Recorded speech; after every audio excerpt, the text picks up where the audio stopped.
Folks, we're back. This is Steve Sampson and Andre Haynes with another episode of Veterans in Politics. Our guest is going to be Robert Taylor, North Las Vegas City Council candidate for Ward number 2. But before we get to Mr. Taylor, Andre, you have any rants? Oh, no rants. Good dive right in. No rants. You know what? Those cones on the freeway. That's 95 freeway. Nevada downtown symbol is cones. All the way out to Henderson, almost to Boulder City. One lane on both sides. And then the 215. Nah.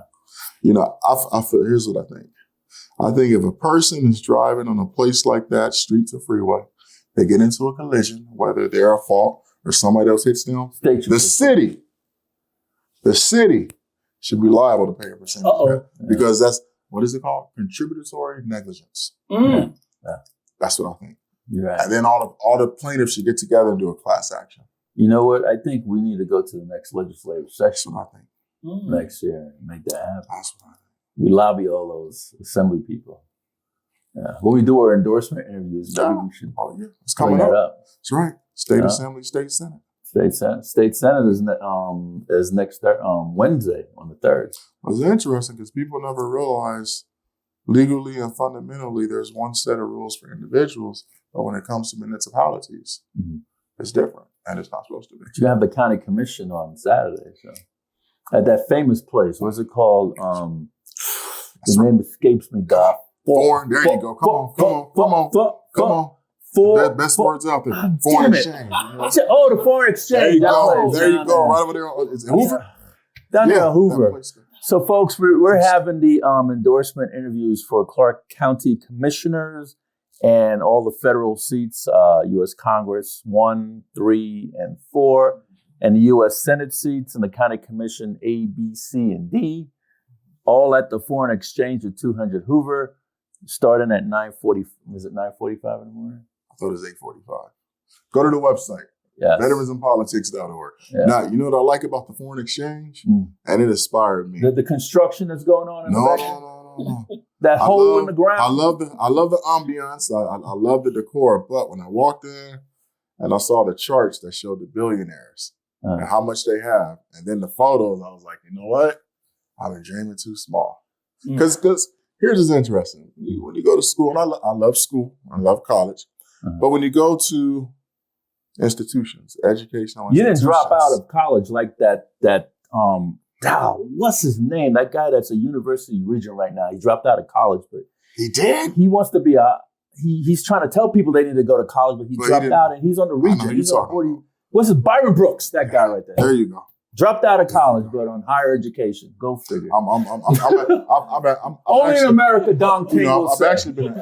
Only in America. I've actually been an adjunct instructor at 2 colleges. Probably more qualified than him. You're way more qualified. But what I like, is when you think about institutionalized education, in my opinion, I love the foundation and the infrastructure that it gives people, math, reading, etc.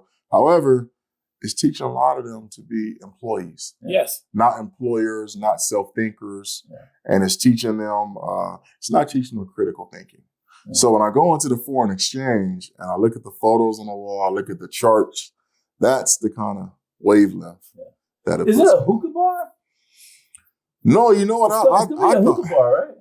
I think they need to make it. I think they need to make it a weed bar. I thought it was just I thought it was a upscale lounge for big minds to go and converse. I hope they have a bar in there for those other. I don't drink. I don't drink. I'll be getting pineapple juice. There you go. And I get a bottle of what? And sometimes pineapple mixed with cranberry. Oh yeah, that's when you get wild. That's dope. Yeah.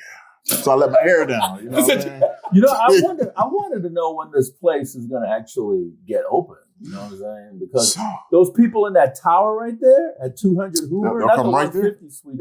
They come by that one day. It was like one after the other. Hey, when is this place going to be open? Oh, yeah. You know who owns that joint? Yeah, very, very smart guy. Yeah. What's his name? Doing things. It reminds me of the Kit Kat. That Kit Kat bar. Was that Kit Kat? Kit Kat with the caramel with the wafers inside. That's Twix. Twix. I love Twix. Twix. And they got a frozen bar too. I like this. Get it from. But you know, I think you like Twix. You like those Twix? You know what? Twix is all right with me. Caramel and the little wafers inside. The left and the right. Oh, okay. The left you and the ever right. gone to bed and woke up thinking about Twix? You know, just a ring to it. Twix. King size Twix. There you go. Yeah. Not the bite size.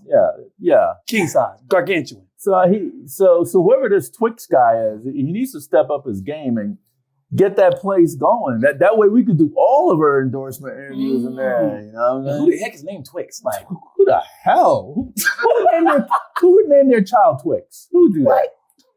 You know? They're probably trying to punish that child or something. he must be chocolate.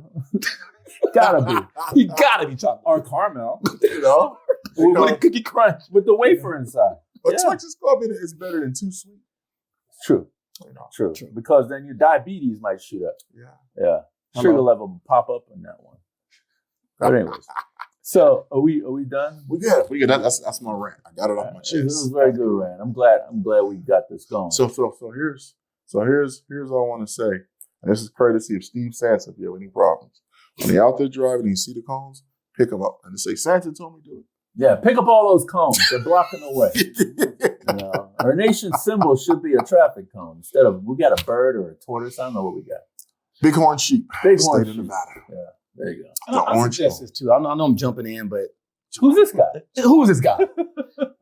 I think this. When people talk about the cones all the time, right? Once again, Robert Taylor, known as Twix. That's me. Surprise. On bail. Surprise. Right? Candidate for Ward 2 North Las Vegas. We'll get to that. The thing is, when they get these bids, right, they maximize the bid. When they maximize the bid, they'll be like, okay, this bid would be $2 million. It's going to take 9 months and 3 weeks. It could have been done in 6 months. That's why you see so many cones sitting there dormant, right? And there's no workers. No workers. And there's no one overseeing it. And I just went through the State of the Union with the sheriff, Mayhill, and he broke down how much equipment gets stole during these construction sites. I didn't know people stealing full trucks and taking them to other countries. Yes. I didn't know that. Other countries? Out of the country. Maybe we should take the cones, and I bet you they start speeding up progress, start working. I don't want to cause too much trouble.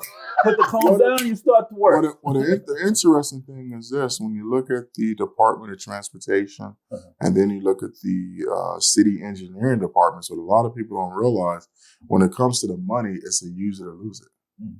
And the money they're given from the feds and the states, if they don't use it, they lose it. True for the next. So that's why a lot of times you'll notice they'll do half of a job.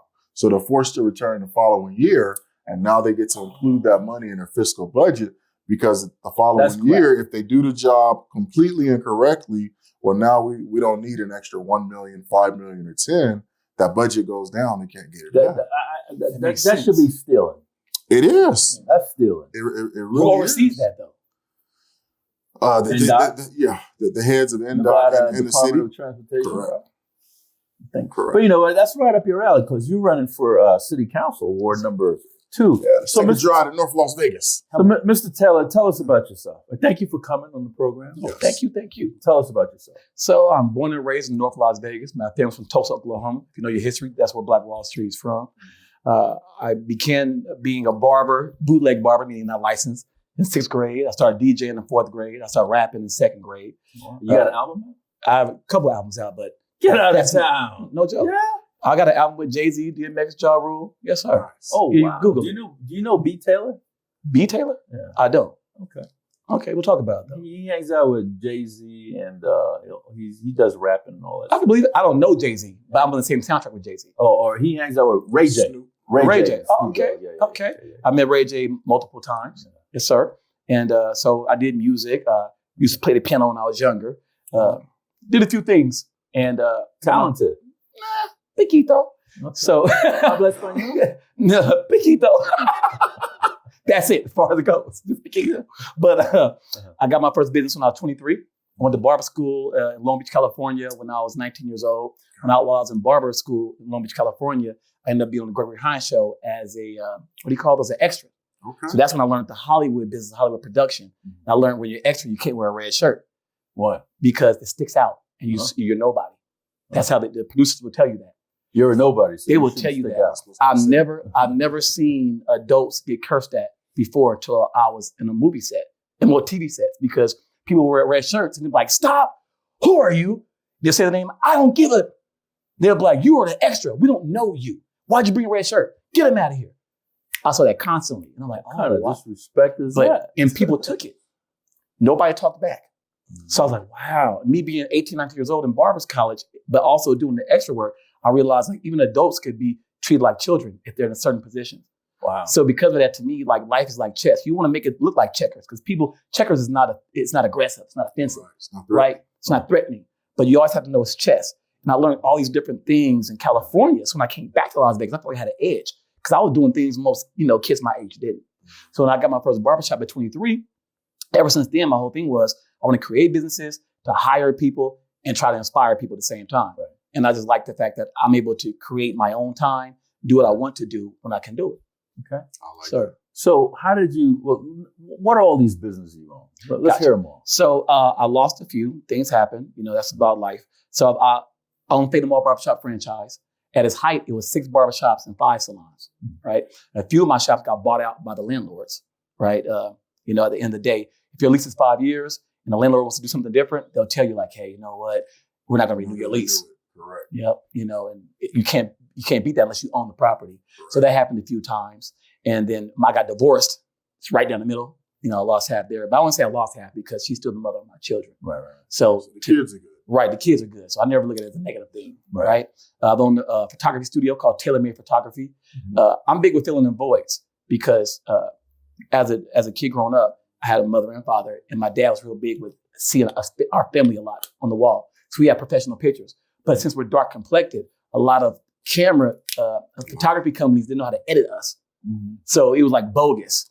And I told myself, if I get older one day, when would I become an adult? I get a photography studio. I want to make sure that I'm able to edit my skin complexion the right way. Mm-hmm. So I got it because of that. And then because of that, Tailor Made Photography did really good. That burned down. Literally, it burned down. Wow. Half of the plaza, on Rancho Plaza, the fire department said that a gentleman who was homeless was trying to keep warm, had a basket. He burned the basket to keep warm, and it set half of the plaza on fire. So I lost my barbershop. I literally have insurance. I had insurance, but I learned a lesson. And please listen to this, the business owners. At the time, me and my wife were getting divorced at the time. So we were already going down that path of divorce. So I was like, we're getting divorced. And I got a call early in the morning, your shop is burning down. Come down here. So I rushed down there and I'm watching it burn down to the ground. I can't do nothing about it, right? And I said, you got the insurance, right? She said, I got it. So I'm like, okay, at least we got that, right? I asked her because I was a cheap person. I'm not gonna lie. Most business owners are cheap. You already know where I'm going. So I told her, I said, when she got it, I said, get the cheapest insurance possible that satisfies the lease. Right. So that was I got an umbrella policy on me. So I learned my lesson. Yeah, I didn't. So it only covered physical, nothing, only physical damage to us, nothing materials and none of our cameras and stuff. So total loss. I wish I knew you then. Yeah. You could have got that back from the IRS, your taxes, your losses. I wish I knew you that. I didn't even know that. So you got to go see Ron Quinn. So this is off the subject, we'll bring it back. So here's an interesting thing with real estate when you look at foreclosures, for example.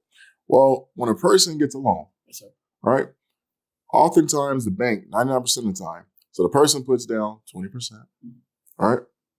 They make their payments. The bank requires you to get what's called mortgage insurance. Yeah. Correct. And then when the person defaults on the loan and the bank repossesses it. Now remember, the bank got 20% down. They have the payments. There's mortgage insurance, which pays the full balance of the mortgage. The bank has the asset and the bank is going to write off the losses. The bank got paid 5 times and has the asset. A business like your photography shop, they did that same thing legally. So the banks do it. And it's something because people legally don't have to get foreclosed on because it's mortgage insurance. Yeah. But the banks do it anyway, but people don't know their rights. Yeah. Wow. But man, going back to what you. This show is good. I do a lot of interviews and a lot of podcasts, and it's rare I come to a show and learn something that fast. That was awesome. Okay. So the barbershop, they took half. I mean, the landlords bought it out. Mm-hmm. Your photographer place burned down. What else? I had a used clothing store called Brand News because I'm a thrifter. My dad told me how to thrift shop. And I knew like a lot of people want to dress good, but don't have the money for it. Right. So a lot of my friends who are business owners have a lot of money, they wear their clothes one time. A lot of my friends wear their clothes one time. Not a lot of my friends, but friends with money. Right. So they would donate it to my nonprofit, and I have it totally cheap, like real cheap prices. And for those who couldn't afford it at all, if you had a job or an important meeting, you just come in and say, hey, I need some clothes. And we would literally just give you the outfits because we were getting them free anyway. You know what I mean? How you gonna make money? How you gonna pay the rent? Because everybody's not getting free clothes. Only the ones who come. Everybody doesn't have, that's a lot of pride to ask, to ask somebody for something free. So if 80% are paying and 20% getting free, it covers itself. Okay. Right. I never got any grants or anything for it. It literally, my things are ebb and flow with the community because I'm born and raised out here and I've been doing stuff in the community for so long, people know what I do is real. They see it. I'm everywhere. I don't just help out Black people. I help out everyone. I've sent stuff to Philippines, to Hawaii when that just happened. I do things like that all the time. My ex-wife went to Ethiopia. We sent crates of clothes out there and she took it out there to give it to the village she's from in Addis Ababa. So this is what I do. So you and her got a really good relationship then? Not anymore per se. We're just, mutual. How many kids? So I have 3 kids total. She already had a son, already had a daughter. We had a son together. But because I got my oldest son when he was young, I'm his father. You know what I mean? Right. But he knows who biological is. But. So you adopted one? Yes, sir. His last name is mine. My last name. Yeah. Yes, sir. Oh, very We're cool. all Taylors. Very cool. Yes, sir. Okay. So what else? You got thrift shop. What else? So the thrift shop, that in our divorce, we just let that go, right? And Twix Entertainment, I've done I was explaining the race, so many parties and events. You brought out Kit Kats, didn't you? All that. Kit Kats, sugar daddies. Everything. And a lot of community service in general. Like I'm really big with it because most of the money, all the money that I make from my business comes from the community. Right. So I really feel it's an ebb and flow. Like you can't keep taking. Right. You can't. They start looking at you sideways and it's not good for your soul. Yeah. At the end of the day, you got to live with yourself. And I know who I am. I'm my mother raised, Right. So what business do you own today? Today, Feta Mall Barbershop in Summerlin, on Sahara in Buffalo. Ivory Salon on Summerlin, on Sahara in Buffalo with nail shop. Okay. Feta Mall Centennial on 8053 North Durango. And the bar we're talking about, which actually I kept as a secret, but we're talking about now, Foreign Exchange Lounge. I'm real big with waiting till I open up. Right. Because some people just want to hinder you. Andre doesn't know how to keep it. Feta Mall here in Buffalo. I go there. There's a Chevron. Yes. On one end. U.S. gas station. So which center are you in? Where are you in that corner? So I'm on the corner of Bring my son. So right there on Sahara in Buffalo, U.S. gas station next to the dry cleaners. Okay. That center. Yes. I know what it is. That's my barbershop. Okay. I'll be bringing my son. So you know how to build businesses and sustain businesses and stuff like that. I believe so. And that'll help with the city council race. Yes. And what else? What else that would qualify you? The qualifying part also is that, one, I'm a real father, right? And I care about my kids. And my kids have been in private school and public school and charter schools. Right. So I understand that aspect, right? Even though that's not my wheelhouse of being a councilman, when I become councilman, but I still understand that, right? Being a business owner, when you own businesses, you have to do hard decisions. I am the top of my decision making. So my decision affects everyone. And I tell my fiance this, I'm like, baby, if I fail, we all fail. And because of that, I had to have thick skin. I know at the end of the day, I believe I'm a good owner. I'm a cool owner. But in the same token, I know when you're the so-called boss, bosses have a negative connotation. When you turn around, like Lord of the Rings, people smile in your face. When you walk around, it's like, Not everyone. My people are cool, but I know that's how people are. I don't know how to do that. Smile in your face and stab you in the back thing. People do though. That's my downfall. I need to practice that because don't practice that. You're good. I really suck at that. No, you're good. I just like frown in your face and frown on your back. Stab you in your face and then stab you in your back if you turn around. That's how it should be. That's how it should be. Yeah. But a lot of people not like that. I don't know how to do that. How do you do that? I don't do that. I know that people do that. Yeah. See, your skin has to be so thick. And to me, that's what correlates that with me becoming an elected official. Yeah. People say, I'll be a politician. I'm a people-tician. Yeah. Because the word politician, even though, I'm here to be a politician, has a negative connotation. Like the word minority. The key word of minority is minor, meaning not significant, not serious. So I'm never a minority. I know I'm serious. Yeah. You know what I mean? I know I'm something. So I'm not a minority. Right. But in the words of it, I got to explain a minority due to how they deemed us. So as a city councilman, what do you plan on doing? A few things. My first thing is transparency. I call it TNA and not that way for the dirty minds. Transparency and accountability. Like nothing can happen right with a community if the community doesn't know. We, as a community, we should not, the people who we elect, right? All they're doing is representing the area of us. And for some reason, people get this idea of, this senator, this commissioner, we're all regular people just representing people. It's like a classroom, and you have one student representing that classroom. At the end of the day, this whole school has a plethora of different leaders for different classes. So the problem is once you get all these people together and then they're in cahoots with each other, you forget about the classroom. That's how you have a bad school. So now when you get us together, we have to talk to the people to get our ideas. So how is it we have council meetings and planning commissions? This is across the board, not Las Vegas, but across the board. Right. And the seats are empty. How are the seats empty? Because a lot of times people don't want to promote come to these meetings. Right. We want your ideas because the two hands are better than one. We all know that. So if that's the case, for a community, it works better too. So my biggest thing is getting people there to hear their ideas, right? Like you guys just taught me something I didn't know. And I'm a businessman. I didn't know about that. I'm like, what? Right? Yeah. But if I wasn't here, I would have knew that. If I thought I knew everything, I would have learned that. Right. So as a councilman also, another reason what make me a good councilman is I want to listen. I'm talking right now, but I'm a listener. Right. I need to listen. I go home and I just watch TED Talks. I watch NPR News. I listen, I read. I need information. Absorb. Right now, I like what you said. We're going to segue. You're talking about communication. Yes, sir. And you're talking about being connected. So in communicating with the residents, constituents in Ward 2, what are some of the key issues facing them and how do you plan to address them? Got you. So one issue that I ran across when I was running for mayor 2 years ago is that a lot of the older homes in Ward 2, the Regal Estates, Valley View, Delmonico, we'll get to Windsor Park, a lot of them start getting fined, right? But they're not HOAs. So when I would go to Jerry's Nugget and eat breakfast, I would have senior citizens come to me and be like, I'm voting for you because I just got fined for having a boat in front of my house and I don't have an HOA. I'm like, how is that possible, right?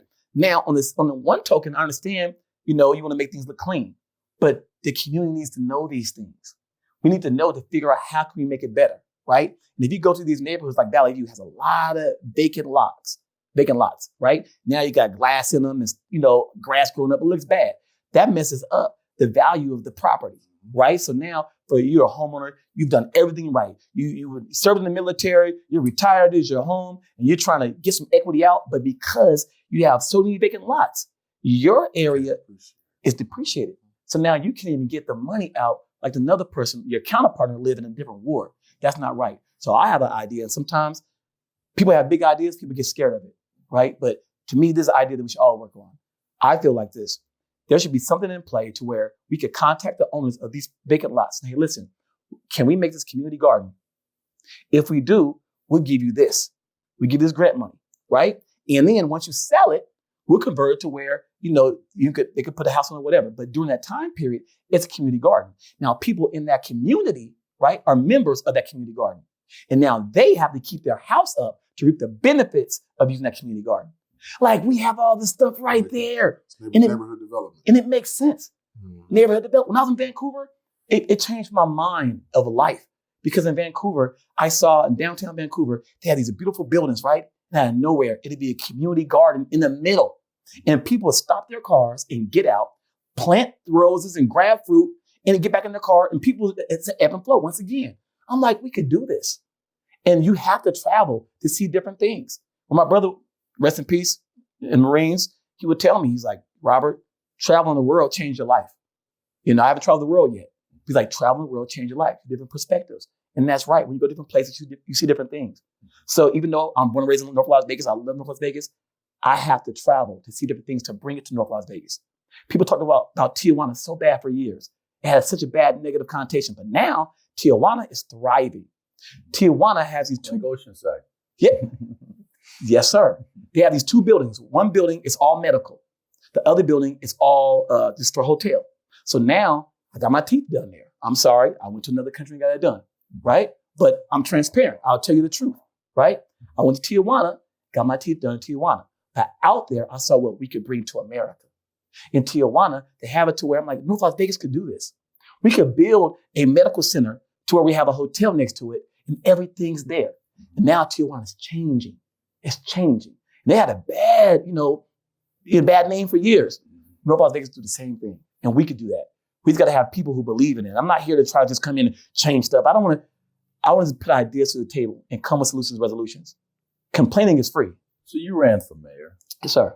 Against Pamela Goins Brown and a bunch of other folks. Yes, sir. Do you think she was turned out, or do you think that she wasn't? Because I heard a lot of going back and forth with that whole thing. And I'll say this. I'm not trying to be politically correct.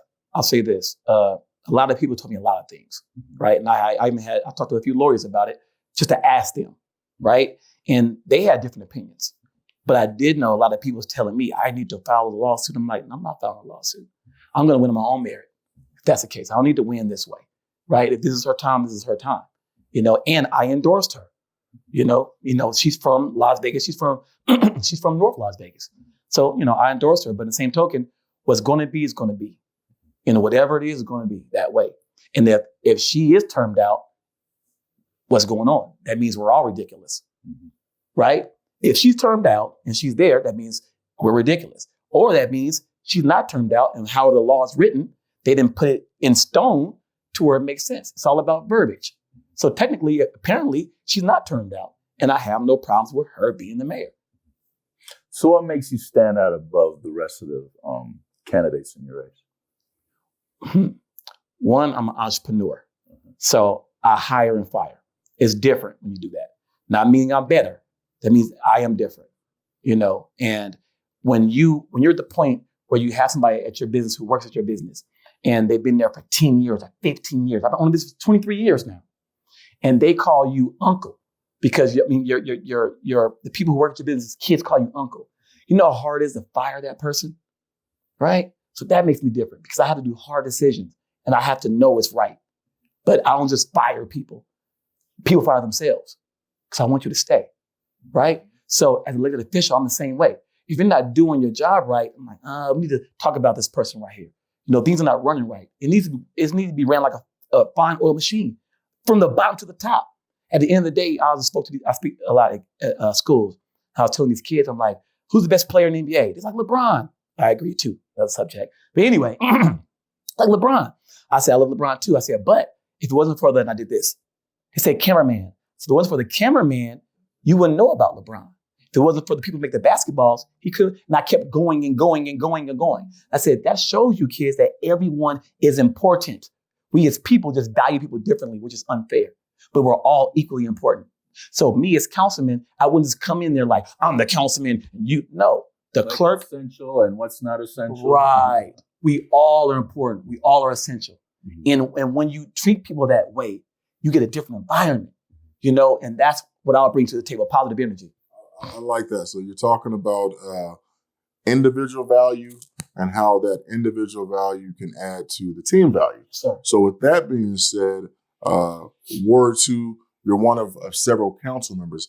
How would you work with your colleagues, the other council members, for not just your ward, but theirs and the betterment of North Las Vegas overall? So I work with them. I would ask them their opinion. And before we get to the vote or where the vote is, I'm like, why are you voting this way? My father was big with us. We can't just say whatever. We have to explain why, right? So I'm like, why are you voting this way? And they'll explain it. It might make sense to me. And I'm like, oh, that makes sense to me now. So the big thing is listening. I would work that way to I'm a registered Democrat, but technically I'm a person. That's just I've seen Democrats go Republican, vice versa, go independent. Because of that, that means you could change what you want to change in a second. So who you are is who you are. Like you said earlier, I can't change that way because that's who you are. And I love that. That means now when I see you, it's not a different person. You're constant on your character, right? So with that, that's who I am. So when I talk to these other council members, I'm going to ask them questions and we're going to come to an agreement. And I believe as being a business owner, I have to figure things out. I could figure things out. I love figuring things out. So you guys have a great VA hospital in North Las Vegas that takes care of veterans that come from all different parts of the country to go to that VA hospital or the neighboring states, which former Congresswoman Shirley Berkeley appropriated the money to get that VA hospital built. But is there enough medical facilities in North Las Vegas to take care of the civilian populace? And being a city councilman, what are you going to do to kind of change that? So I don't think it's enough. And it's very hard. Think about it. It's very hard for those who are in the older parts of North Las Vegas to go, to that side of town when they're veterans. It's hard for them to get that way, right? A big problem that's bigger than the council is this. One of my clients, me being a barber, I'm privy to a lot of information a lot of people are not, because every client I cut tells me their personal life. And that could be from politicians to preachers to teachers. So people tell me, one of my clients sells medical supplies to a lot of doctors out here in Southern Nevada. Mm-hmm. And I asked him, I said, why North Las Vegas doesn't get another hospital? And he's like, man, the problem is a lot of doctors don't want to come out here due to the insurance rates are so high. Mm-hmm. So our malpractice for insurance is so high, the best doctors would never come. I don't say never, but a lot of the good doctors don't want to come to Las Vegas. That is a problem. So we have to figure something out with the insurances. That way, I don't know how we do that with legislation to ease it up. But if we can't get those prices down, we can't get the good doctors. We can't get the good doctors. All we have is a nice shell, but not good doctors. And at the end of the day, that's how a Ferrari with a bad engine. Doesn't make sense. It's oxymoronic. So we have to figure that out first to get to that. And I'm not here for little short-term fixes to get wins to act like it's good. I'm here for long-time things to where my children, when they're adults, they can say, our father or the counselor or Mayor Brown. You know what I mean? I don't care about being the person. I just care about what's right. If I felt those who are running right now for the same Ward 2, if I believed that they would be a better fit than me, I would drop out right now and help them win. When I ran for mayor, if I felt that way, I dropped out and helped somebody win. Because this is putting stress to my life. I'm sacrificing my life, not on some Jesus stuff, but seriously, it's a sacrifice. When you're elected official and you're running, people see you, they talk crazy about you. And you have to have thick skin. That's why I'm built for this, because I'm already a boss in real life. And not a boss by the term, the little fake term people saying they're a boss, but I'm a boss where I create other bosses. If you call yourself a boss and you haven't made a boss, you're not a boss, you're a bad manager. So I think different. I want to talk about the master plan, and this is what got me involved in politics back in 1998. Okay. I bought my house and all the little areas all the little lots that were vacated that didn't have anything built on. They said that, well, according to the master plan, we're going to build residential homes there. Mm-hmm. So I bought my house with that notion that they're going to build residential homes there.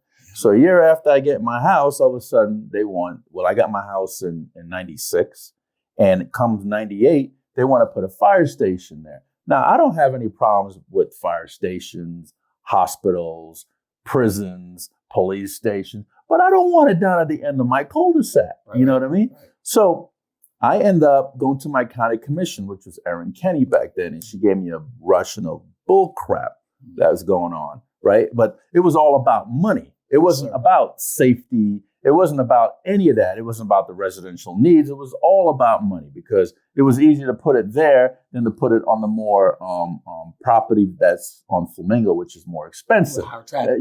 Higher traffic, which all the fire stations are on higher traffic, except for that one. So I ended up suing the Clark County Board of County Commissioners back in 1998.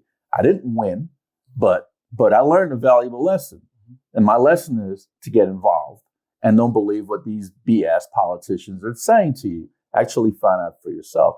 So in North Las Vegas, there's a lot of mixed use properties going on down there. Mm-hmm. And you got warehouses around residential homes. Mm-hmm. Is that a safety concern? Or is that something that you guys could have a master plan and stick to it and put warehouses where warehouses are supposed to go and put residential homes where residential is supposed to go? And I'm thinking, when I hear residential homes, I'm thinking parks, I'm thinking libraries, I'm not thinking warehouses. So how are you going to handle that? So you say something I deal with on the daily. Remember, sorry, Blam. I need that, hold on. No, I'm good. Oh, we didn't have that. All right. So this is something I deal with on the regular, because my youngest child goes to a high school down the street next to these warehouses. And I've taken videos, I take pictures. I went to the city council and I talked about this. If you want to go and look it up. Our children are walking through pollution. And nowhere else in Southern Nevada, I see this happening. Once again, I've had shops all across the valley. So I'm everywhere all the time, checking on my businesses, right, throughout the last 2 decades. I've never seen anywhere where kids are walking through dirt and pollution and truck brakes. Other parts of Las Vegas, if we keep going up, it'll say no truck brakes. You'll never say no Las Vegas, right? Why is that? Come to your own conclusion, right? Mm-hmm. So with that being said, that's a battle that I'm fighting already. And when I went to the council and I mentioned it, right? First, I gave them praise on the things they did good, right? And then I said, when we build these warehouses, I have no problem with building, but let's be strategic. When we're building these warehouses and we have our children walking, right? Why would I even put more effort to clean it? It should be much more, when you do that, the thought process is, okay, if we're gonna build these warehouses, it should be, the brick walls should be higher. Once I wash my cars, I have nice cars. I work hard. I can't even go down certain streets because when I wash my car, it's dirty going down one street. Go down Alexander in Commerce. And you're breathing all that into your lungs. Yes, too. Sir. And there's so many studies on this. And you add to the fact that when you have that much concrete, it causes the concrete heat. Mm-hmm. So now you're raising it a degree to 2 degrees higher. Mm-hmm. We already hot already. We're in polar ship that people don't know that, right? So now we have all these things happening because of people not doing the right planning. You know why? Because at the end of the day, people want to do fast fixes, but at the end of the day, it makes it worse for our children and grandchildren. If people care about their grandchildren and children, they will do better decisions. What are you going to do about it? First, talk about it, like we just did right now. Second, have the community come. If the community comes and then you have developers there, the community could ask certain questions. And the developer could be like, oh, that makes sense. Let's figure this out. Let's make these walls taller.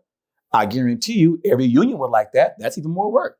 I love it, right? But let's make it make sense, right? When we have these warehouses, why we didn't put in a thought process, okay, instead of you building this big company coming to Las Vegas, how about you build a stadium also? How about you help with this park? We could be, I just feel like we're not thinking hard enough. North Las Vegas is doing better than what it was. So let me say that. I'm going to raise out here. North Las Vegas is doing much better than what it was. So kudos to that. But I believe, like the places I mentioned earlier, Vancouver and Tijuana, we could go so much further. In North Las Vegas, you guys got a lot of homeless over there. Sure. And there's a lot of tents on the sidewalk, especially before you cross over into Las Vegas, right around there in Washington area and all those areas down there. It's just terrible. And apparently the programs that you guys got, I'm not talking about you specifically. I'm talking about North Las Vegas government, that they have in place. Apparently they're not implementing them, or they need to get rid of them completely and get something else, because what you guys have down there is not working. As a city councilman, what are you planning on doing about the homeless population? Because everybody goes, oh, we're going to clean it up. But it never happens. Mm-hmm. But it's the Band-Aid effect, right? Where's going to be the surgery to actually fix these problems so that North Las Vegas won't have that stigma with that homeless population? So first, let me say this. I'm an NPR nerd. NPR News did a study saying they asked all the mayors in America, do they believe that they could fix or help the homeless situation? And only 2% said they could. So 98% of mayors in America believe they can't even affect the homeless population. So let's know that first, know the numbers, right? With that, I say the first thing we need to do is stop the people who are about to become homeless. That's the first thing. The people who are on the brink of becoming homeless, so let's stop that first. That's the first thing to do. Second, now when the people who are homeless, now America is a right to fail country. For those who know what that means. A right to fail country means if you want to be homeless, you can. It's not illegal, right? So with that being said, we have to figure out the ones who want to get back in the jobs, the ones who don't want to be homeless. It's a certain amount of people who don't want to be. Some people do want to be homeless. I had a mentor who was famous, who was rich, who became homeless. And I had a heart-to-heart talk with him. Like, man, I like broke down crying because I'm like, man, you're homeless. And he said, Robert, I want to be homeless. And it blew my mind. And he's like, you guys are trying to fix us. He's like, I want to be homeless. I had all this money and now I want to be homeless. So when you know that, it's like, okay, how do we move further? We go on this whole thing of as a visual of it. It looks bad, fix it. Nah, it's way complex and perplexed than that. Let's stop the people first who are on the net to become homeless. Then let's figure out those who can get back into society. And a lot of veterans are homeless. And a lot of veterans, not because I'm in front of you guys, because I'm a barber and I talk to veterans all the time. Most of my clients are veterans, especially in Centennial. A lot of veterans have a lot of skills and a lot of things to offer that are not getting tapped into. A lot of times people look at veterans like one-trick ponies. You guys know a multitude of things veterans know. So a lot of people who are homeless, we can start having them like, hey, you want to do this? Because they got the skills. They got the skills. They just want to be back in action. And I think it's not just one solution, but these things together, we can come with different resolutions and solutions to start making a difference. To first start making a difference. What's the before I get to my next question, what's the demographics as far as Blacks, whites, Hispanics, Asians in North Las Vegas? So the numbers I keep seeing, the last number is 44% Hispanic, right? It's weird because it says 44% Hispanic, 22% Black. Right, yeah. Then it says not Hispanic, but then it's Caucasian. It's just the rest. But it doesn't make sense to me, these numbers, but that's the numbers that I keep seeing. 44% Hispanic, like 22% Black, 8% Asian, Island American. What about Caucasian? What's the percentage? I don't know that number because it doesn't say Caucasian. It just pretty much leaves, yes. Okay. What's that park that's been in the news lately? Windsor, Winslow? So Windsor Park is actually Windsor Park. Yeah, Windsor Park. Yeah. So people tell us about Windsor Park. Okay, so people from Vegas call it Winslow Park, but it's Windsor Park, and it's actually not a park. There's a park there, but it's a neighborhood. It's one of the historical neighborhoods in North Las Vegas, and it's on bad soil. So because of that, a lot of people's houses are sinking. It has the most vacant houses that I know of. It's a health hazard. Yes, it is a health hazard. And a lot of what were the demographics that live in those houses? It used to be majority Black. Now it's more Hispanics. When I walked it running for mayor, I was like, oh, it's more Hispanics here now. You know, I'm like, oh, that's different. You know, I mean, it's cool. I like different change, but right. I'm like, that means they bought houses later. I don't know how they was able to buy houses on land that was sinking. And to me, it's like, it's just not right to me. You know, and I'd hear different stories about how they offered the money. And I talked to the resident, Mrs. Walker, who's still alive. She's still alive for those who want to go talk to her and her daughter. And she said she was never offered the amount of money that people said she was offered. So is the city of North Las Vegas trying to get these people out of those houses that are health and safety hazards? Well, the great thing is Senator Dina Neal was able to get some money set aside to do something over there with the development. I can't talk too much about that. So it's looking on the up and up to where things could be progressive over there. It looks like we'll have to move everyone out, fix the infrastructure, and then do new development. That's what I'm thinking the plan would be. Is the city council backing her on that, or they're shying away from her proposal?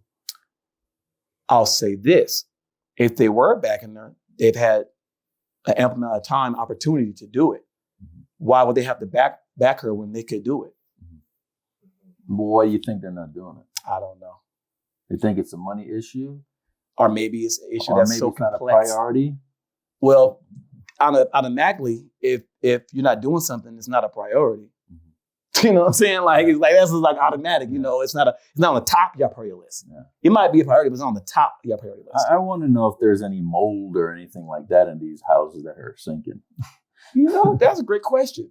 Yeah, because it sounds like a health hazard. Yeah, if the ground is moving, that means the water lines, everything else is moving. Yeah, which means there could be leaks, et cetera, et cetera, et cetera. And then you're gonna have medical problems with these people that are living there. Yes, sir. What would you be willing to do about that as a city councilor? I'll be willing to, when it comes to money allocated to fix these problems and these issues, I forgot the number. I want to say. It's going to be an easy interview. No. I'm cool with this. This is what I know. This is what I know. I'm looking at the camera. And remember this. Questions are free. Answers cost time and money. So anybody can ask a question. That's easy. Anybody can complain. That's easy. Coming with resolutions, that takes thought. That takes people. That takes a mind of many. So ask me anything, because at the end of the day, at the end of the day, he just did this, the cameraman, let you know what's going on. At the end of the day, I need these questions because I'm running for a position for the people. I'm not running for a title, so I need this. So keep going. Well, I'm sorry, I'm jumping real fast. So we just talked about homeless. We talked about veterans. We talked about Windsor Park, and all those things encompass public safety, infrastructure, sustainability. So tell us about your stance. Public safety, affordable housing, infrastructure, and Ward 2. Okay, so public safety, in America, the average for the police department is 2 police officers for every 1,000 people. That's the percentage everybody knows. So for every 1,000 people, 2 police officers. Is that where we're going at right now? Wow. We're less than half of that. Do you remember, you've been in North Las Vegas how long? My whole life, Your barber school. So I'm sure you remember this. The police union in North Las Vegas took out a billboard, and said, we can't guarantee your safety in North Las Vegas. So I'm thinking that maybe they could have guaranteed it before, so everybody else that didn't get their safety guarantee, they should sue the city and the police department. Because if you're going to put out a sign saying you can't guarantee their safety, you're saying to me that before the sign went up, you could have guaranteed her safety. Right? Let me say this. I thought that was a stupid whoever put those signs up. That didn't make sense. But I will say this. When I spoke to North Las Vegas Police Department, when I spoke to the president of the union, I was enlightened about a few things. And he let me know things that worked good and things that he believed that could be better. And because of that, I've been studying those things that could be better now, for that moment when I become councilman, to where we could, at the end of the day, if people don't know politics, right now, the audience watching this, chances are they study politics. That's why they're watching this. But the average person doesn't know. The average person can get past a few sentences about policies and politics, right? But the average person knows good policing and bad policing. So when it comes to a city, if your police officers are not doing good, you think it's a bad city. If they're doing good if they're doing good policing, it's a good city. So we have to make sure our police and our firefighters are in good spirits, whatever that takes to make it happen. Because once they're in good spirits, then they're treating everybody else good. And that becomes a good community. So, we need more police officers. We're 50%, we're less than 50% where we need. Less than 50%. We're less than 50% where we need. Is that why crime is so high in North Las Vegas? That's another reason why crime is so high. Yes, sir. Because people know this. We know if you look it up, I'm going to say the numbers, but do your due diligence, find out how many officers are on the street at once. When you think about how big North Las Vegas is, and it's only this many officers on the street, if you're a criminal, it's time to go because they know they can't get there fast. The city council is the one that allocate the budget for the North Las Vegas Police Department, right? And the city manager altogether, yes, sir. They're the ones that appoint the police chief, right? Yes, sir. So, it sounds like they have all the power to control it. How come they're not controlling it? And you got the city manager that you have right now who's leaving for a better job, he says, Ryan Juden. And I'm thinking the dude is making $500,000 a year. And he's in charge of a city. Where's he going for? Where's he going for a better opportunity? It sounds like somebody's probably told him he needs to go, or else shit's gonna get deep. I don't know. I'm just saying. Yeah, that's how I read into it. Gotcha. Because you're making more than the president of the United States. Where are you gonna go for a better opportunity? Running a city this big, and the president runs a whole country, and plus, globally speaking, True. So that excuse didn't make any sense to me. I want to know if you had any insight on that. I don't have any insight on that. I do know this. I do know from what I've read, right? The city manager, very intelligent person, right? And that being the case, I believe those who have good ideas when it comes to hiring more people should talk to him so we can put together a solution to get more police officers. I feel like it should be a pipeline.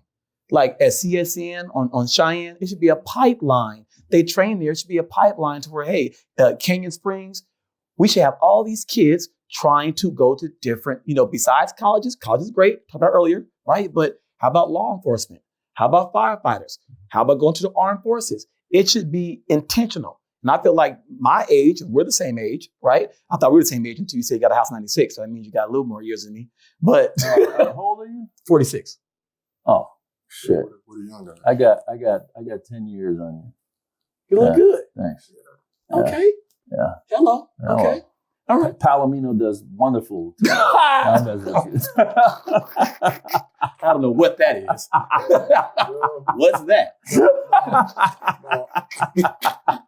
Now, Probably half the people don't know what that is. The horses, we love horses. Now, earlier, just a few moments ago, you had mentioned, you're giving an example, and you said some of the people who tune into this show are probably into politics and the different issues. The residents of Ward 2 who do not come to the mayor council meetings, they're not on the boards or commissions, they're maybe not into politics. How do you plan to engage with them and get them involved with decision making and make sure that their voices are heard? Letting them know that government plays a part of their life every day if they want to or not. See, the thing is, people complain about politics because they don't know who to complain to exactly. They just say, all the politicians just lie. And I'm like, but what are they lying about?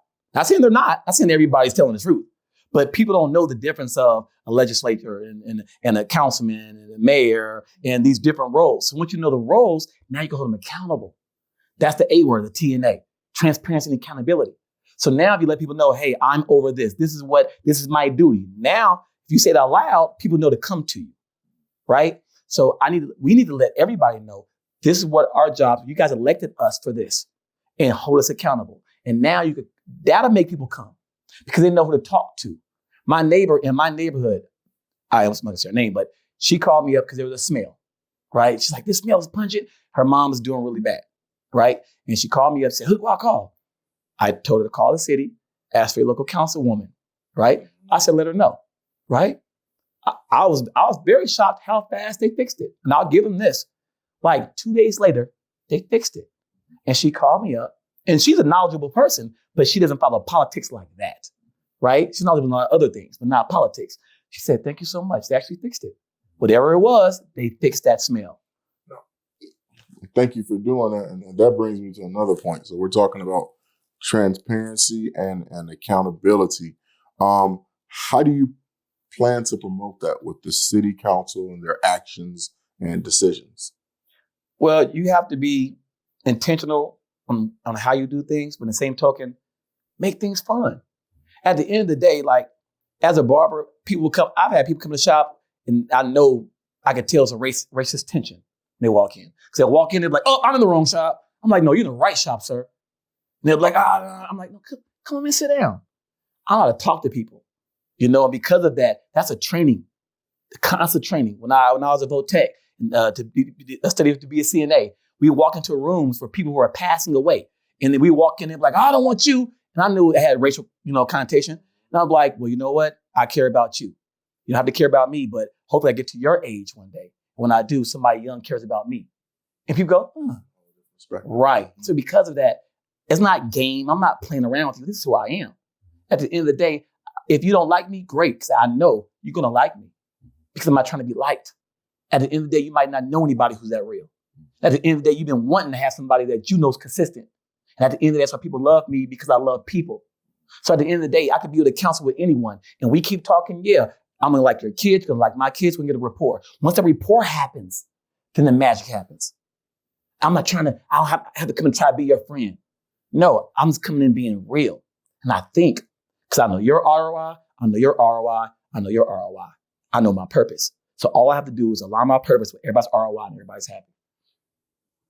I know this is Give me a pause. That was deep. Ooh, feel that. Feel that. Go ahead. I know this is probably a school board question and a legislative question. Not in my wheelhouse. Next question. But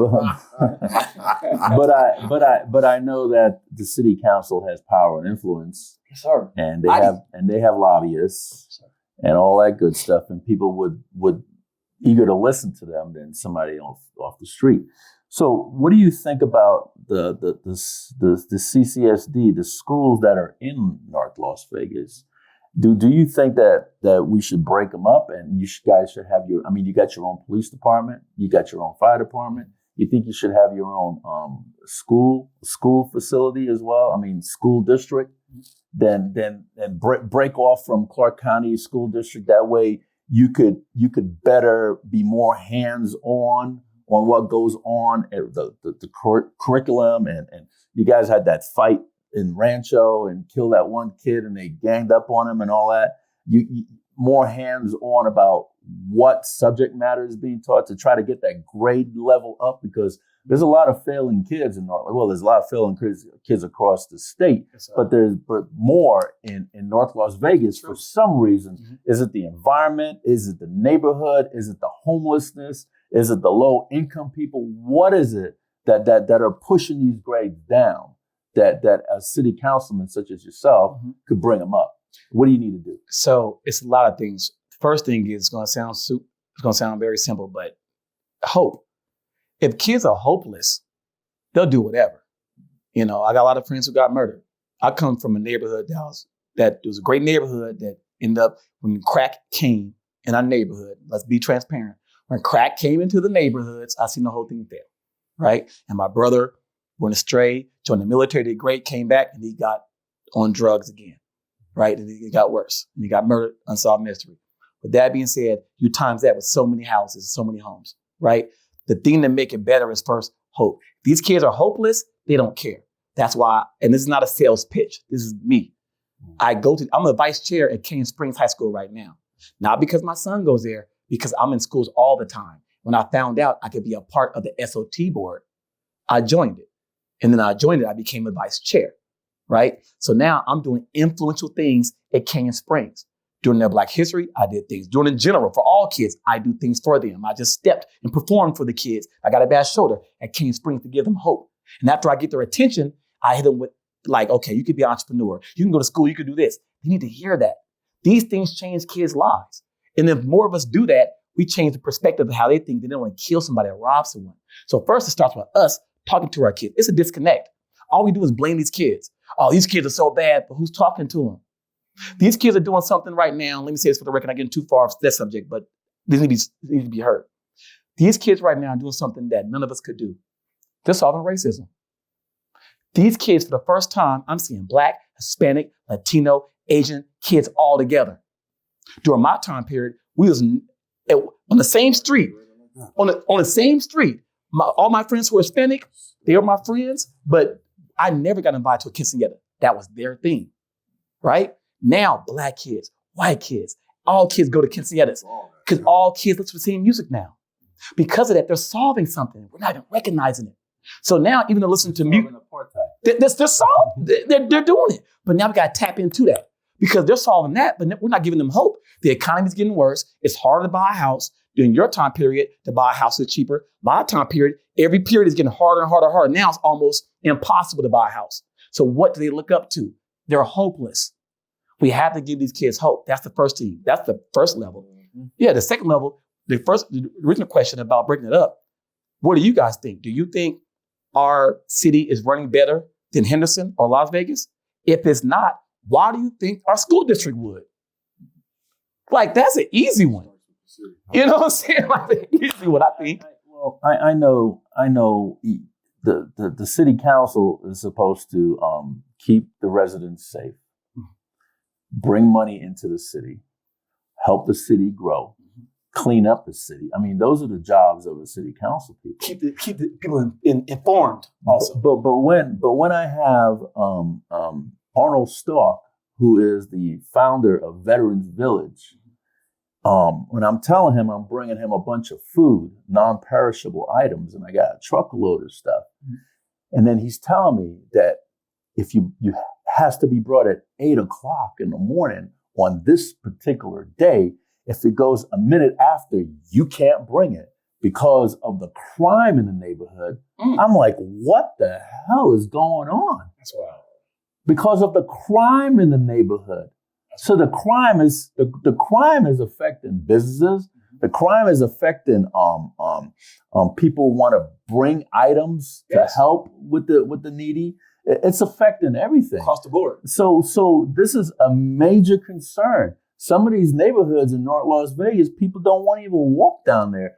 Bus guys that drive the RTC don't even want to drive their buses down there because the crime is so bad. And I'm not just trying to make anything up. No. I'm just telling you exactly what I'm hearing. So apparently crime is an issue in North Las Vegas. I was at the bank today and I had to, I'm not a security guard. I'm not a police officer, but a gentleman came there. I could tell he had mental health problems. I could tell he did. And hate to say it, He came in, acting irrational. And I sensed it right then. I was already doing my transaction. But because it was all women in the bank who worked there, no men, only women who worked in the bank. I'm like, I cannot leave them like this. So I went like by the door, like I was on the phone, but I'm watching him. And I have recordable glasses, so I'll start recording it, right? He left. When he left, he's cursing them out. I went back in to let him know, hey, I was outside to watch, make sure everything was okay. He came back in. So I'm, something's going to happen. Luckily, he just cursed him out, and I tried to talk to him, but he was looking past me because he was mental, right? These are problems we're having right now, and crime is getting bad. And honestly, the pandemic, we're acting like the pandemic didn't happen. The pandemic affected everyone.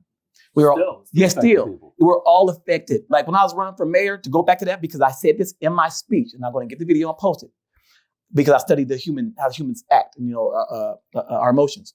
When you're on a roller coaster, people never throw up on the roller coaster. You only throw up when you're off the roller coaster. Human nature makes our stomach tight because we're going through something, right? When you're off the roller coaster, you throw up. The pandemic made all our stomachs tight for 3 years. Now the entire world is throwing up. When I was running for mayor, I said, you need someone who understands that, and I didn't plan on the pandemic happening. I thought I could have chickened out right then because I studied the economy. I'm like, it's going to get bad out here in America. I'm running for mayor. They're going to blame me. Especially if I would have won, I'd have been, think about it. This is real. If I'd have won, I'd have been the first black mayor in North Las Vegas. I'd have been the first black mayor in Nevada's history. They'd have blamed me. I had to think about all these things. So when I didn't win, right? I'm like, okay, I'm still running for council. And I still know that's evident and prevalent right now in the thought process. They're going to blame the elected officials. So no, I got to speak about and let people know right now, we're all dealing with something. We're all dealing with something. I hear veterans say all the time, hey man, we all deal with things. Now we're all dealing with things. All of us. We have to understand the more we isolate ourselves, the worse it is. No, and that brings me to a point. So when you're talking about everybody and all of us being impacted by the effects of COVID and other things like that, how are you going to balance the interest, of different stakeholders in Ward 2 when you're making your decisions and your choices? The same thing I mentioned, great question. Same thing I mentioned earlier. Figure out what's your objective. What are you trying to do? Why are you trying to do it? Does it make sense? How is it going to help the community out? How is it going to help the small business out in that area?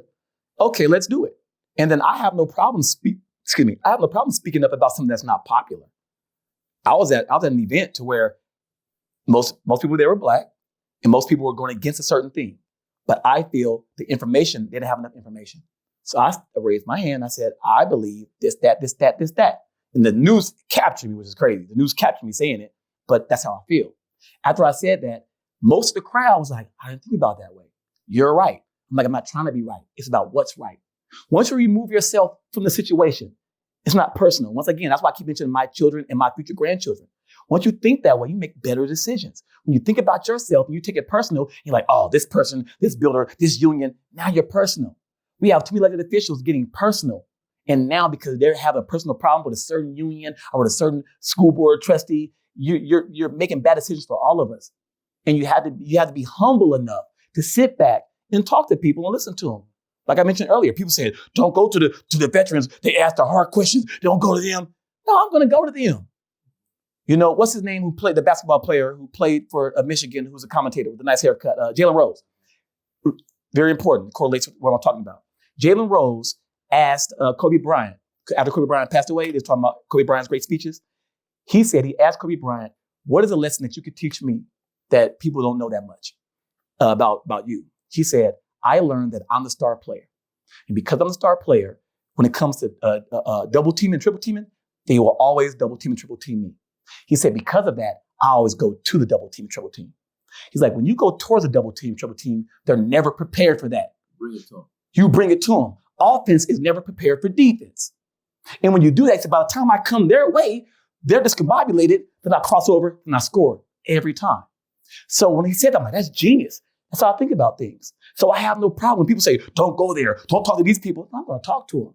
I'm a grown man, my own mind, my own design. My mother and father raised me right.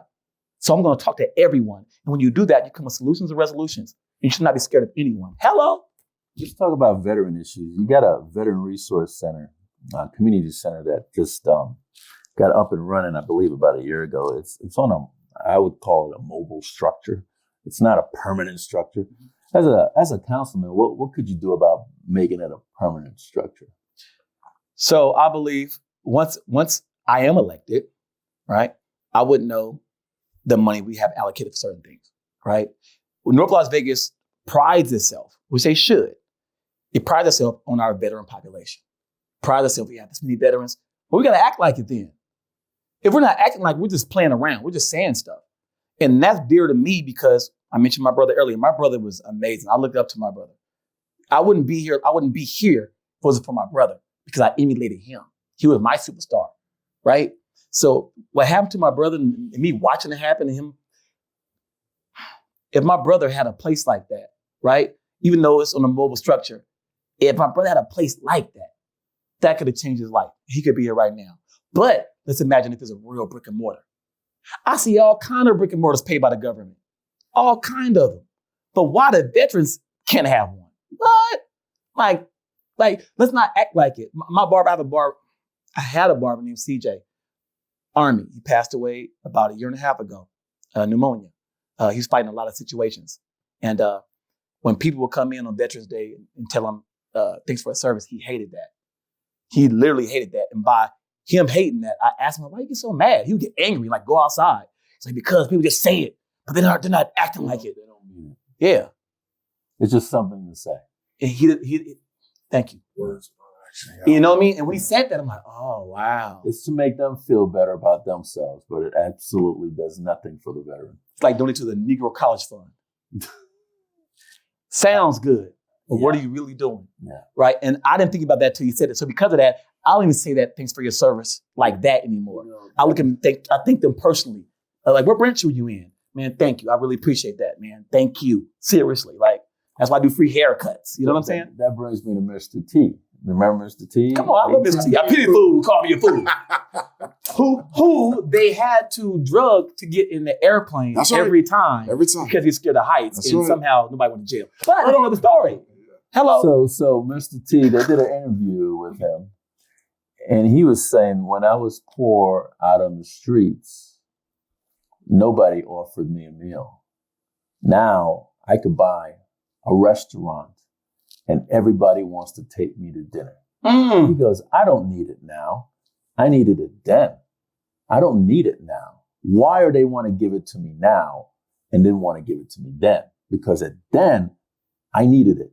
Now I don't need your charity. That's deep.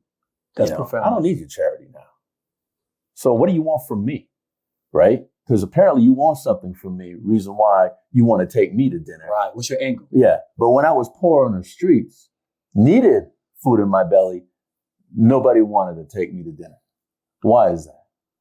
So that brings that kind of correlates what what we're talking about, and it's sad that human nature thinks that way. They go and shake this guy's hand because he's the whatever. But what about the other guy?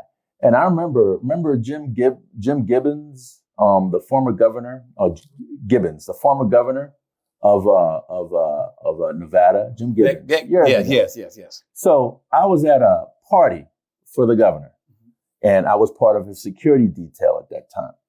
And I'm over here talking to one of the waiters, having a good conversation.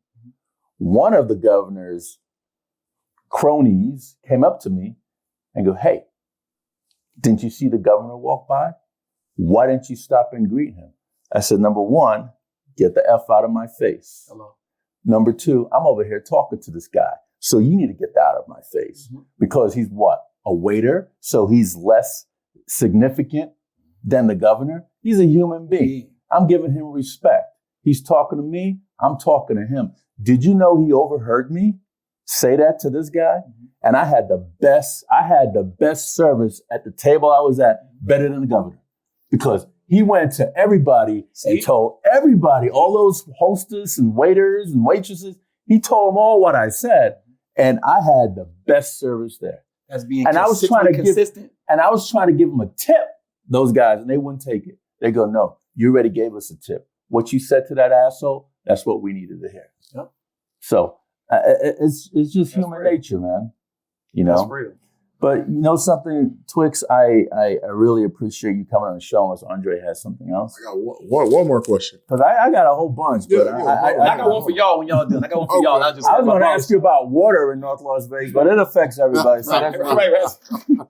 Is there anything else you would like the voters in Ward 2 to know about your campaign and yourself? I want you to know this, that with me, I'd rather lose being real than win being fake. I stand on what I say. And the best thing about when a person's consistently consistent, you know what you're getting from them. I believe that no one man or no woman has all the answers. And all elected officials, all on every level, we should be so humble. The problem is a lot of times people get their title and then they feel they're bigger. No, actually you should be more humble, right? And because of that, if I'm elected by you, I will be that person. And if you don't vote for me and I'm elected, I'm still that person. And please talk to me and ask questions, and also try to come with your own solutions too, because we need your input. Without your input, nothing changes. So that's something I want you to know, that I was raised by two parents, both educated, but went through a lot of things in their past to change their life and trajectory with us. And they did that. My sister is doing amazing right now. My brother is an amazing person. Like I said, he ended up getting murdered in 2003 downtown. Thank you. Unsolved mystery. He fought a lot, trying to stay alive and just going through things mentally. And I had to deal with all these things. And because of that, it made me a stronger person. And I know my brother's healed me right now. I know my father's watching over me right now. And that's who I am to everyone. I'm not running just for a certain type of people. I'm running for everyone. And when I do get on the council, the council members, we will all have a good time together. We will have a good time, and the city will become a better place. Not because I'm there, because you're there. The city will become a better place because you're there. I was going to say, Mark, zoom in on you and you say the final words, but and give your point of contact, but I think you're already done pretty much that. Thank you. If you want to give out your point of contact, how people could reach you, your website, stuff like that. Thank you. You can reach me at my Gmail at robert4nevada@gmail.com. That's robert4nevada@gmail.com. My website is robert4nevada.com, robert4nevada.com. You can go to my Instagram as Taylor for Council, Taylor for MLV Council. And matter of fact, my phone number is on my website also. It should be. If not, it'll be uploaded soon. You could call me. I am busy. I am very busy, but I will call you back. You just leave your address. Leave your address, right? And I will call you back. That's what we'll do. That's our deal. What's that number? That number is 35. I'll tell you right now. Hold on. Perfect. No, I can say the number right now. We can do it. So some people don't have internet access. This is true. Let's not leave them out. Hold on. But I want to thank you, Andre, for coming to this interview. Appreciate it. I got you, man. So, folks, while Twix is looking that up, Robert Taylor is our endorsed candidate. He went through a rigorous endorsement interview with the 4 veteran groups, and we have endorsed them for North Las Vegas City Council Ward number 2. And we appreciate all you voters that are in North Las Vegas and voters from anywhere across the valley that's watching this show that knows somebody in North Las Vegas in Ward 2 to reach out to your family, friends, neighbors, and get this man into, I should say young man because I got him about 10 years. Get this young man in the office because I think that he could do a lot of good for the citizenry of North Las Vegas. And he's endorsed by all the veteran groups that can endorse. So go ahead and support this young man, Robert Taylor, for North Las Vegas Ward number 2. I'm going to give you that number too. You say that number. Give me the number. Hold on, I'm telling you the number right now. One of the things I like about him, Steve, is like a sweater. Like the sweater. Burning up. But he's been a husband, father, son, business owner. And as a business owner, that's economic development. Right. That's management. That's therapy to some of your employees. And, a lot of times people are running for office because when you're in office, it's the management of people. And he's been there all his life. Regardless of the title, you're in the people business. And this man has already proven as a private citizen and as an individual, he's done it, and he's not only done it, but he's done it well with a successful track record. And we need more people like that in offices. There's some people in office who they have no people experience. They don't know how to balance the checkbook. They haven't owned the business. They don't have. He grew up. Right. Who better? Yeah. Who better? And I have, thank you so much, gentlemen. I have the number. Thank you. That means a lot. And that means something too. When you grow up in the neighborhood, right? People hold you accountable. If no one knows you, you can do whatever. Think about that, right? So you could call me or text me at 702-355-8392. Once again, that's 702-355-8392. If it's off, leave a message, leave your address. I will call you back. And my question for you, gentlemen, is one of my clients who's in the Army, he told me this. I never heard it before. And I waited to come here to ask you. I was talking about my brother with him, and he said, "Oh, your brother's in the Army." I said, "No, my brother's a Marine." He's like, "No, your brother's in the Army." I'm like, "No." No, he's a Marine. Right. And then he said, "Ask anybody in the military." He said, "Marines came from the Army." No. So that's not true. That's not true. Raymond, you're full of shit. I'm a Marine. See my hat? I didn't come from the Army. Although when I got out of the Gulf War after serving 6 years with the Marine Corps, I joined the Army to do what? Relax. Take it easy. To take it easy. Because I couldn't handle these civilians. So I had to take it easy. It's like you had 2 packs of cigarettes. You smoke all your life, 2 packs of cigarette every day. And you went to 1 pack, then you go to 5 cigarettes and all. So it was kind of easing me out of the military. So I joined the Army to ease me out of the military. Marine Corps is the Department of the Navy. Has nothing to do with the Army. Get your facts straight before you run your mouth. Semper Fi to you devil dogs. So it came from the Navy then? Huh? Oh, okay. It came from the Navy. Yeah. Oh, okay. The Marine Corps is the Department of the Navy. Okay. Has nothing to do with the Army. And we were born in 1775, a year before this country was born. Because the country was born in 1776. Yes, sir. Yeah, we came out in 1775. Yeah. Hello. So, Mr. Robert Twiggs Taylor, it has been an absolute pleasure talking to you. We really appreciate you, and we really appreciate how you answered these questions. And we weren't trying to make it easy. We just want to make sure that you know what you're doing. Yeah, it's good. Oh, I got mine right here. Andre Haynes, thank you so much. Folks, that's Robert Twiggs Taylor, running for North Las Vegas City Council Ward number 2. Like I said, we have endorsed, all the veteran groups have endorsed this man. So please go out there and vote for him. Call your friends, call your neighbors, call your brother, your sister. Share his information on social media because social media is huge. Share, get the word out about this man and put him in office as your next city council member for North Las Vegas Ward number 2. This is Steve Sampson, Andre Haynes of Veterans in Politics. Until next time.